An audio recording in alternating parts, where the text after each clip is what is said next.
जो कुछ भी है इस सब के लिए है, और इसलिए इसको ईश्वर रूप माना जाता है। जल सबके लिए है, वायु सबके लिए है, पौधे सबके लिए है, घर मकान सबके लिए है। उन्होंने समझाया उनको कि आपने जो किया ये अपने व्यक्तिगत के लिए किया है। ये शिक्षा हमें भी लेनी चाहिए। आपके घर में आपकी जरूरत से अधिक धान पैदा हुआ है, क्यों हुआ है? कि जहां नहीं हुआ है उसके लिए आपको योग्यता मिली थी, आपके घर में है, आप दान करिए। नहीं दान करते हैं जो लोग 25 रुपए 27 रुपए में बेचते हैं, वो भी दान है। 25-27 रुपए देकर के धान पैदा नहीं किया जा सकता है। उसकी कीमत केवल इतना नहीं है, आज 32 रुपए हो जाएगा। 32 रुपए भी कम है। दूध मैं देखता हूं कि 40 रुपए लीटर बिक रहा है। आप कहीं पर किसी भी ऐसे कंप्यूटर में आज की बनाई मशीन में 40 रुपए डाल दीजिए, दूध आ जाएगा क्या? दूध आने की प्रक्रिया को अपने अंदर में आत्मसात करिए कि जो चीज संसार में वेस्टेज कहलाती है, घास है, आजकल इसीलिए तो उसको हम लोग पेस्टिसाइड से जला देते हैं। और पहले के लोगों ने कहा कि जलाइए नहीं, इसको निकाल करके उपयोग में लाइए। घास पैरा सब कुछ वेस्टेज होता है हमारी दृष्टि से, वो आपके घर का कचरा बनता है, लेकिन गाय खा करके पूरी रात पचा करके सुबह आपको दूध देती है। इसकी कीमत केवल 40 रुपए है, लेकिन एक व्यवहार है, 40 रुपए मिल जाता है। 40 रुपए में लेने के बाद भी दूध देने वाले को धन्यवाद देना चाहिए। आज के जमाने में जब लोग भूल गए, अब जूता मोजा पहनते, अच्छी साड़ियां पहनते, अच्छा मंगला है, टाइल्स है, ग्रेनाइट्स है। अब बताइए कि धान रोपाई करते समय गांठ भर कीचड़ में कौन खड़ा रहेगा 50 रुपए में? कोई खुशी से रहेगा खड़ा? और 50 रुपए में हमको चावल मिल रहा है, खुशबू देने वाला चावल मिल रहा है, फिर भी याद नहीं करते हैं कि वो कौन है जिन्होंने धान की रोपाई की है। बहुत बड़ी बात थोड़ी है 32 रुपए मिल जाना। और ये गीता है, हम उनके लिए कुछ नहीं कर सकते हैं, याद तो कर सकते हैं। याद कर लेंगे तो कभी भी उनका हम जाने अनजाने में, सपने में भी अपमान नहीं करेंगे। वो बात मुख से नहीं निकलनी चाहिए कि हम पढ़े नहीं होते तो हल जोतते होते। हल जोतने वाला हमारा देवता है। इलाहाबाद यूनिवर्सिटी में पढ़ाने वाले डॉक्टर राम कुमार वर्मा अच्छे साहित्यकारों में माने जाते थे। इतनी सुंदर कविता लिखी थे तो प्रोफेसर, उनके पिता कलेक्टर थे, लेकिन मन में भाव आया होगा, हो सकता है कभी हल न चलाए हो, लेकिन उनके मन में किसानों के तपस्या को देख करके जो भाव उतरा, जो चित्र उतरा, उसको कागज पर उन्होंने उकेरा और उन्होंने कहा, हे ग्राम देवता नमस्कार, हे ग्राम देवता नमस्कार, सोने चांदी से नहीं बल्कि मिट्टी से तूने किया प्यार, हे ग्राम देवता नमस्कार। कितनी सुंदर हृदय को सजा देने वाली कविता है, क्योंकि उसी से हमारा जीवन चल रहा है। एक कलेक्टर की कुर्सी पर बैठने वाले को भी ये सोचना चाहिए, उसको वेतन कहां से मिलता है? सरकार देती है। वेतन रुपए में आते हैं, रुपए से उसको खाना पीना चाहिए। खाना पीना कौन देता है? धान कौन देता है? गेहूं कौन देता है? चना कौन देता है? सरकार देगी। इसको सरकार पैदा कर सकती है। जिनको हम मजदूर कहते हैं, किसान कहते हैं, वो हमारे देवता है। उनसे दिल जुड़े, जहां मिले उनको नमस्कार कर सके, दिल से उनको स्वीकार कर सके, ये योग है और ये सत्संग है। ये किसी योग को नहीं करना चाहिए, ये सबको करना चाहिए। और आज व्यापार में भी धर्म नहीं रह गया और धर्म में व्यापार हो गया। धर्म में व्यापार का मतलब, हम लोग कथा के लिए आते हैं, पूछने लगे, भिलाई में एक जंजीगिरी गांव है, भिलाई 3 में पड़ता है? जंजगिरी। तो वहां पर कार्यक्रम लिया, हम पहले कभी नहीं गए थे, तो मैंने कार्यक्रम दे दिया। तो हमारे माध्यम से नहीं था, भूपेश बघेल के माध्यम से था, उनका घर भी पास में पड़ता है।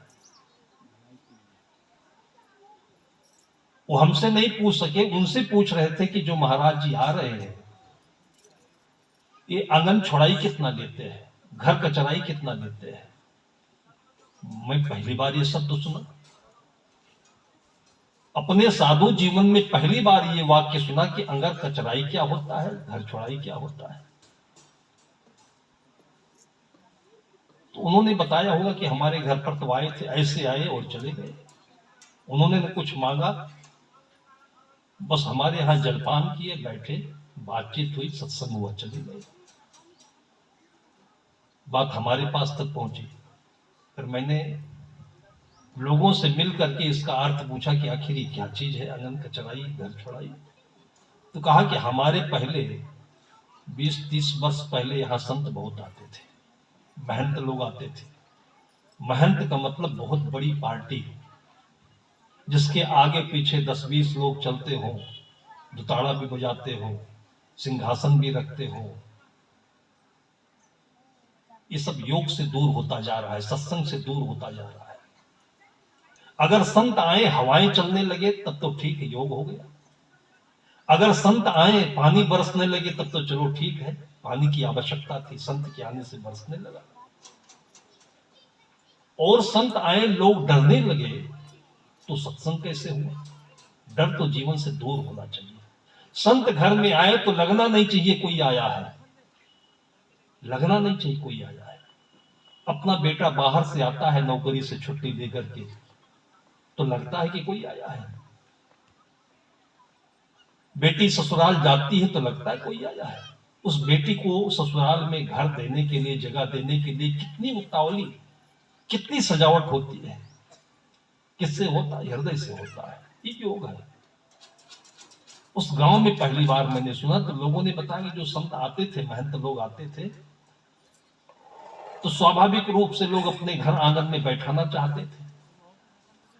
फिर उनकी डिमांड होती थी कि अपने घर कचराई, कचराई का मतलब छत्तीसगढ़ी भाषा में घर को खून देना, घर में चल देना संतों का, इनके पदरज पड़ जाने से घर पवित्र हो जाएगा। कितनी सुंदर भावना को व्यापारीकरण में ला करके, कि वो महंत पहले कंडीशन लेते थे, शर्त लेते थे कि तुम्हारे घर में पहुंचने से पहले हमको 1100 रुपए चाहिए, 2100 रुपए चाहिए, 5100 रुपए चाहिए, 11,000 रुपए चाहिए। और करते करते जब तक देने की क्षमता थी लोग दिए, और क्षमता से बाहर होने लगे तो इतना भय व्याप्त हो गया कि संत को उस पूरे गांव से अलविदा कर दिया। फिर किसी को बुलाने की हिम्मत नहीं रही। बरसों के बाद सबके गांव में, सबके घरों में सतगुरु कबीर साहब की तस्वीर लगी, आरती लिखी हुई, सबको आरती याद है। और जब मैं घर घर गया तो मैंने देखा कि ये तो सब पहले से ट्रेंड है, ऐसा नहीं लगता कि यहाँ संत नहीं आए। तब लोगों ने बताया कि इस भय के कारण से लोग इतना तिरमिला गए, इतने भयभीत हो गए कि 11,000 देने की क्षमता नहीं है। धर्म में व्यापारीकरण। संत का मतलब वो होता है कि जिसके आने पर किसी को भी कोई भार नहीं महसूस हो, कोई कंडीशन नहीं, खाने के लिए, रहने के लिए, बसने के लिए। हमारे पूर्वज संतों ने ऐसे किया। घर में देखा, सतगुरु विशाल देव जहां रहते थे, देखिए बहुत गरीब परिवार है, इनके 2 जून की रोटी की मुसीबत है, और श्रद्धा इतनी है, नहीं कर सकते हैं। तो 1 दिन, 2 दिन, 3 दिन वो व्रत पर चले जाते थे, बोलते थे कि हमारा उपवास चल रहा है, इस समय हम कुछ नहीं खाते। भक्त नहीं मानता था कि कुछ तो लेना पड़े, तो घर में दूध है तो कभी थोड़ा दूध दे दिया। फिर देखा उन्होंने कि छोटे छोटे बच्चे हैं, ये उनका भाग्य है, तो घर में चना है तो 1 मुट्ठी चना ले लेते थे और कमंडल में भिगो लेते थे, और वही खा करके पूरे दिन रहते थे। और शाम को 3 घंटे, 4 घंटे, रात में 1-1 बजे तक कथा सत्संग सुनाते थे।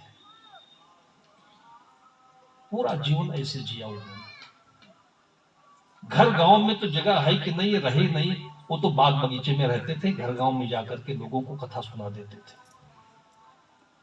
और इसका जो प्रभाव पड़ा कि माउथ टू माउथ, आजकल बड़े बड़े विज्ञापन संतों के भी चल रहे हैं। विज्ञापन की किसी कंपनी को आवश्यकता नहीं है। कोई चीज अगर कोई डॉक्टर का, हमारे साथ एक डॉक्टर कभी कभी आया करते हैं, शायद अभी छत्तीसगढ़ में भी आएंगे, वो एक्यूप्रेशर के डॉक्टर है। शरीर में तमाम नस नाड़ियां होती है, उसमें ब्लॉकेज होता है, हार्ट में ब्लॉकेज हो तो हार्ट अटैक आता है, लेकिन वो ब्लॉकेज जगह जगह कहीं भी हो सकती है।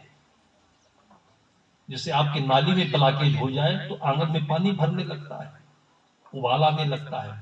तो जो बीपी है, बीपी का हाई होना है, तो कहीं न कहीं आपकी नसों में कहीं ब्लॉकेज हो रहा है, तो ब्लड जितनी फ्लो से, प्रवाह से बहना चाहिए हार्ट तक नहीं जा पाता है, तब आपके अंदर दम घुटने लगता है, बीपी हाई होने लगता है। बड़ी सरल सी परिभाषा है। तो बहुत से ऐसे अनुभवी लोग हैं कि वो नस पकड़ लिया जहां पर खून को रुकने के लिए कोई कीचड़ा इकट्ठा है, और पकड़ के दबाया और फिर छोड़ दिया, बस ब्लड का फ्लो बढ़ गया, बीमारी चली गई। तो गांव में आए थे जहां मैं रुका हुआ था, लोग जान पाए। पहले तो एक दो जने को बताया गया कि भाई ऐसे जानकार हैं जिनको लाभ अनेरा हो गए थे। एक महिला आई थी, उसको भी तकलीफ थी, कमर में दर्द, पता नहीं कहां से एक नस दबा दिया, जो टेढ़े टेढ़े चलती थी, पैरों से लंगड़ा करके 1 सेकंड में उठ करके और कूदने लगी। वो एकदम से चमत्कार हो गया, पूरे गांव में आग की तरह से बात फैल गई। दूसरी महिला आई, उसको कहीं छोटी सी बतौरी थी, बतौरी का मतलब ट्यूमर, गिल्टी थी कई जगह पर,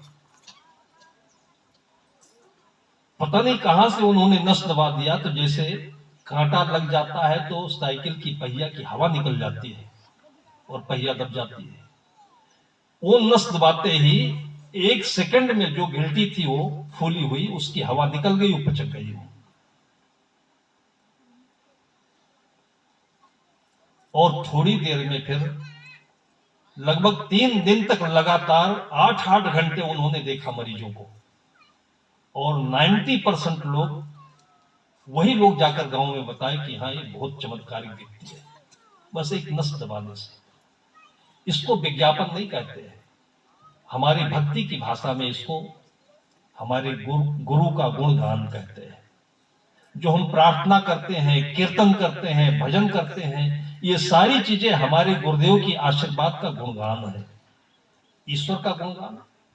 जिन्होंने हमारे आने से पहले मां के स्तन में दूध दिया, कुछ तो है हमारे साथ में, उनका उपकार नहीं याद करना चाहिए। उसी मां में हमारे ईश्वर की शक्ति है। हमारे आने से पहले धरती पर अन्न है, आम है, महुआ है, खाने की चीजें हैं, पानी है। अगर पैदा होने के बाद अगर हम लोगों को ये बताना पड़ता, तब मेहनत करता आदमी, और फिर भी हर आदमी मां फुलाता है, छाती फुलाता है, हम बड़ी मेहनत करते हैं, बहुत पैसा कमाते हैं, रात दिन 24 घंटे पृथ्वी घूम रही है, ये कोई मेहनत नहीं है। इसको भी कभी याद करो।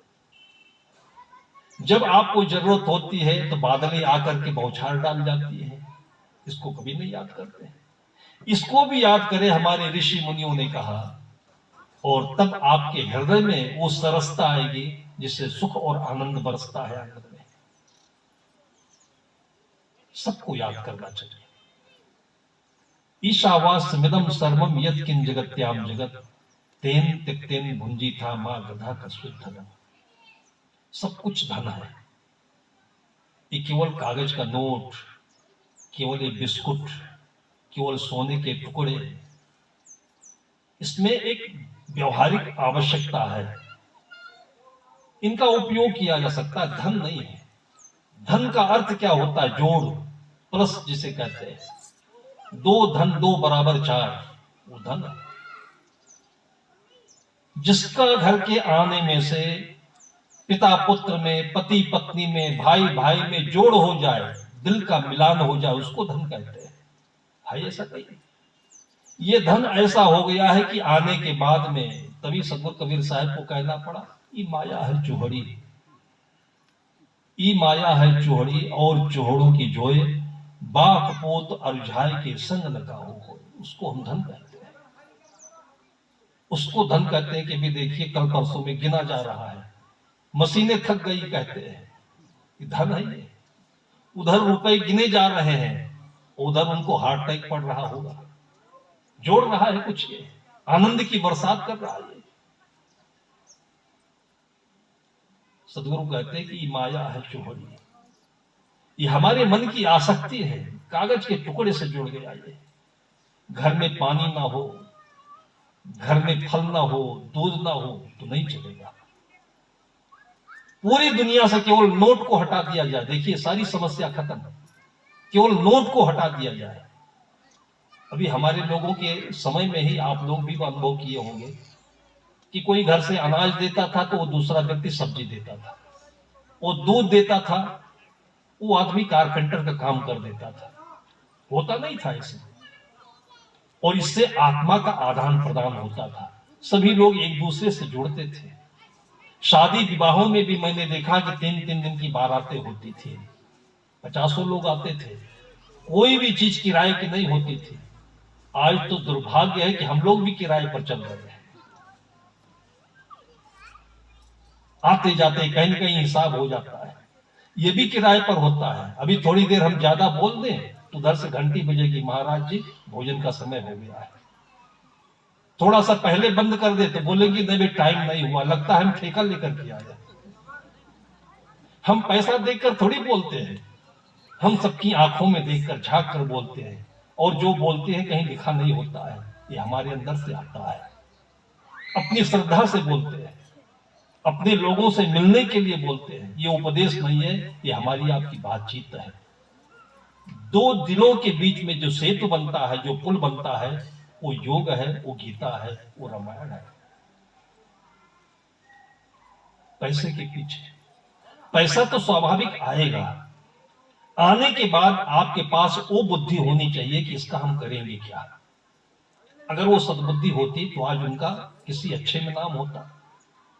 भाई कुछ ऐसे लोग हैं जैसे बिरला है, कहीं भी आप चले जाइए, बांगड़ है, दक्षिण भारत में जाइए, कहीं रुकने की जगह ना मिलती हो तो बांगड़ धर्मशाला मिलेगा आपको। बहुत सारे लोग हैं, ये कार्यक्रम हो रहा है, ऐसे पानी में तो नहीं हो रहा है। बहुत सारे लोगों ने इसमें अपने दिल का योग किया होगा, कोई अनाज से, कोई कुछ से, कोई कुछ से। इसको समझे, और इस समझ से आपको फिर सब कुछ मिलेगा जो जीवन में चाहिए। सदगुरु विशाल देव के पास कुछ नहीं था, मैंने आपको बताया कि बाहर भागों में रहा करते थे, और ये बात जब पहुंच गई, मौखिक रूप से कहां पहुंच गई, 1000 किलोमीटर दूर काठमांडू, और राज परिवार में चली गई। राज परिवार से उस फकीर का कुछ लेना देना नहीं था, लेकिन कैसे पहुंच गई, भक्ति से, सुमिरण से, कीर्तन से, भजन से। कि एक ऐसा भी साधु रहता है जिसको रहने की कोई जगह नहीं तो पेड़ के नीचे रहता है। तो जो रानी थी उस समय की, अभी भी वो जीवित है, उनको मन में लगा होगा कि हमारे पास इतना बड़ा साम्राज्य है और इस धरती पर ऐसा भी कोई रहता है। उस समय में 20,000 रुपए उन्होंने चांदी की वहां से भिजवा दिए। काठमांडू के जो संत थे उनको प्रतिनिधि बनाकर के 20,000 रुपए भिजवाया, और उसने अच्छा काम किया। लेकिन जिस आनंद में रहते थे पेड़ के नीचे, उन्होंने बाधा समझे, उन्होंने बड़े प्रेम से कह दिया कि तुम ये हमारे जीवन में बाधा पैदा करने आए हो, पैसा नहीं चाहिए, आसमान हमारा छत है, ये पेड़ हमारी छत है, फल मिलता है उसको खाता हो। और उन्होंने पैसा बड़ी विनम्रता से वापस कर दिया। फिर कहीं कहीं और खर्चा हुआ होगा, और उनके रहने के लिए तो फिर राजस्थान में, काठमांडू में, भारतवर्ष में लोगों ने शौक से बागों में नई पर्ण कुटीर, जैसे आपके किसी राष्ट्रपति को आना हो, प्रधानमंत्री को आना हो, राजा कहीं जाते थे तो उनके लिए स्पेशल व्यवस्था होती थी। वैसे पर्ण कुटीर उनके रहने के लिए, शौचालय, भोजनालय, पूरी बाग सुंदर सजा दी जाती थी, और लोग दर्शन के लिए जाते थे तो उपदेश की आवश्यकता नहीं पड़ती थी। वहां के एक एक पत्ते, वहां का वातावरण उपदेश देता था, लोग कृत्य कृत्य होकर आते थे। छत्तीसगढ़ से भी 36 बार लोग गए उनके दर्शन करने के लिए।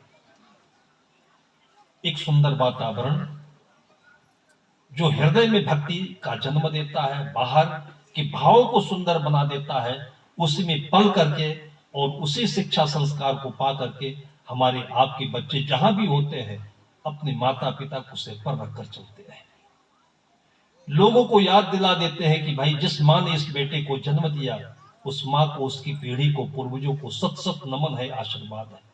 डॉक्टर होकर के, कलेक्टर होकर, इंजीनियर होकर, लिपिक होकर, किसान होकर के योग है।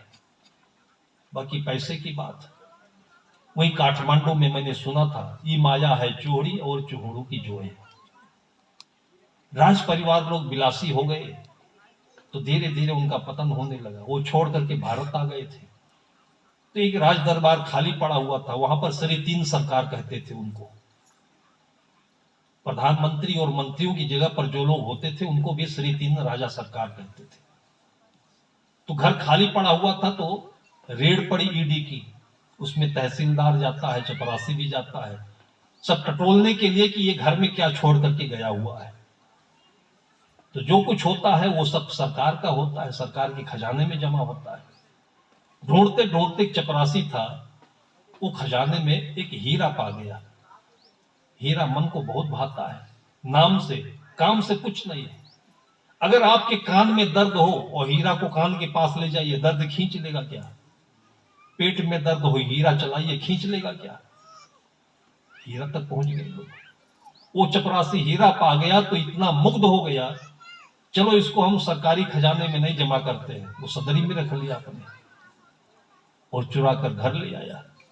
एक ही बेटी थी उसकी, बेटी भी खुश हो गई। दूसरा भाई होता तो खुश नहीं होती, क्योंकि उसको नहीं मिलता। साहब कहते कि बाप पोत अरुझाए के संग न का हो।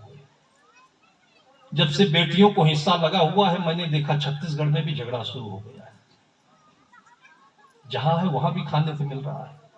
उदार भाई है तो ऐसे भी देता है अपने बहनों को, और अगर देना भी चाहिए तो बढ़िया भाई बहन का रक्षाबंधन के समय जो हम भाव देखते हैं, आकर के कलाई में राखी बांधती है, कितना सुंदर भाव होता है। उसी भाव में आदान प्रदान होता रहता तो धर्म होता। बेटी अकेली थी, वो भी खुश हुई कि आखिर में हीरा मिलेगा तो हमको मिलेगा। बाद में उसका विवाह हुआ, ससुराल चली गई। लेकिन जब लालच है तो किसी को देता नहीं आदमी। जब छीना जाता है, जब मर जाता है, तभी अलग होता है, नहीं तो अलग नहीं करता आदमी। संत कहते हैं कि इसको समझकर इससे पहले अलग हो जाओ। ससुराल चली गई बेटी, 3 वर्ष बीत गए, हीरा नहीं मिला। उसके अंदर में आक्रोश पैदा हुआ। उसने अपने पति से बता दिया कि मेरे पापा ने आपको हीरा दिया कि नहीं दिया। तब हीरे की कहानी उसको भी पता चली। वो भी बड़ा गुस्सा हुआ कि बूढ़ा आदमी छठिया गया है, मर जाएगा, कोई दूसरा ले जाएगा, इसको दिया क्यों नहीं है। अब उसके भी दिमाग में वही जो लोभ के कारण से पाप पैदा होता है वही पैदा हुआ, और रात में 3-4 साथियों को लेकर के उसने उसके घर पर धावा बोल दिया। बाहर लेटा हुआ था बुड्ढा, जब पिटाई होने लगी तो समझ नहीं पाया क्यों पीट रहे हैं, भाई हमारा कोई दुश्मन नहीं है। उस बुड्ढे ने कहा कि भाई क्यों पिटाई कर रहे हो, जो चाहिए आप बताओ। उसने कहा कि हीरा कहाँ रखा है तूने बता। वो समझ गया कि ये तो हमारा कोई दामाद ही होगा, ये दूसरे को तो पता नहीं है। बुड्ढे ने कहा कि हीरा ही चाहते हो तो पीटने का क्या मतलब है, हीरा ले जाओ। हीरा लेकर चला गया। बात पहुंची नेपाल सरकार, उस समय बहुत ईमानदार होती थी। तुरंत सुबह सुबह पुलिस आ गई, उसने बता दिया कि दामाद आया था, हीरा लेकर चला गया, पिटाई कर दिया। 5 मिनट में वो पुलिस वहां भी पहुंच गई, उस दामाद को रंगे हाथ पकड़ लिया हीरा के साथ में। जितनी पिटाई हुई थी उसके ब्याज समेत उसकी भी पिटाई हुई। और उसके बाद उसने भी कहा कि महाराज हीरा ले जाइए, और हमारा उनका रिश्ता ससुर दामाद का है, और बाकी कुछ नहीं जानते। आखिर में हीरा जाकर के वो सरकार के खजाने में पहुंचा। तब बैठकर दोनों पछता रहे हैं कि ये हीरा साला, जैसा कि लोग गुस्सा में बोलते हैं, ये हुआ किसी का नहीं, सबको पिटाते चला गया। राजा के घर में था, उसको पिटाया, वो छोड़कर चला गया। हमारे ससुर के घर में आया, उसको पिटाया। हमारे घर में आया, हमको पिटाई खानी पड़ी। यही देख करके सदगुरु ने कहा होगा कि बाप पोता रिहाय के संग न काहू हो।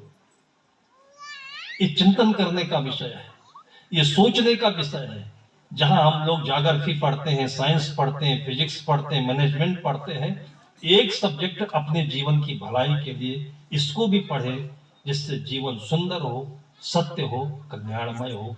इसी को उपनिषदों ने कहा सत्यम शिवम सुंदरम। 2 दिन का जीवन है, आज ये है और कब ये चला जाएगा इसका कोई पक्का नहीं है, कोई गारंटी नहीं है। इसलिए मन तो सुंदर होना ही चाहिए, और मन सुंदर होगा तो मैं गारंटी देता हूं, संतों ने हजारों वर्षों से ये गारंटी दिया है कि किसी चीज की आपके जीवन में कमी नहीं होगी। ऐसा ही सबके घर आंगन में ये वरदान, ये आशीर्वाद बच्चों को मिलता रहे। वो अपने माता पिता को गुणगान करके उनकी गुण कीर्ति को बढ़ाते रहे दिग दिगंत तक। ऐसे बहुत सारी शुभकामनाओं के साथ में अपनी वाणी को विराम देता हूं।